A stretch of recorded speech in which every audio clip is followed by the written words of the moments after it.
ខ្ជាប់ខ្ជួសក្នុងចិត្តមនុស្សយើងមុននឹងផ្លាស់ប្ដូរពិភពលោកខាងក្រៅបាន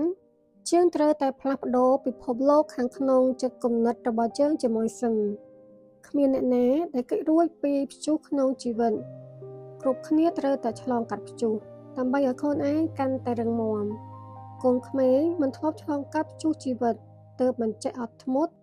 ឆាប់ឆេវឆាវធ្វើអ្វីតាមតែអារម្មណ៍នឹកឃើញកូនក្មេងមិនទាន់ចេះគិតព្រោះមិនមានបទពិសោធន៍ក្នុងជីវិតខ្ជាប់ខ្ជួសក្នុងចិត្តរបស់មនុស្សយើងវាប្រៀបដូចជាបន្ទុកបញ្ហាដែលមនុស្សយើងត្រូវតែទទួលខុសត្រូវរៀងៗខ្លួនពេលណាអាចដោះស្រាយរឿងក្នុងចិត្តបានស្រឡះ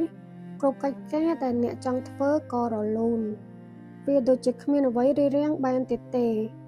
ពេលដែលអ្នកអាចជំនះខ្ជាប់ខ្ជួសក្នុងចិត្តអ្នករួចអ្នកកាន់តែរឹងមាំមិនងាយរង្គើ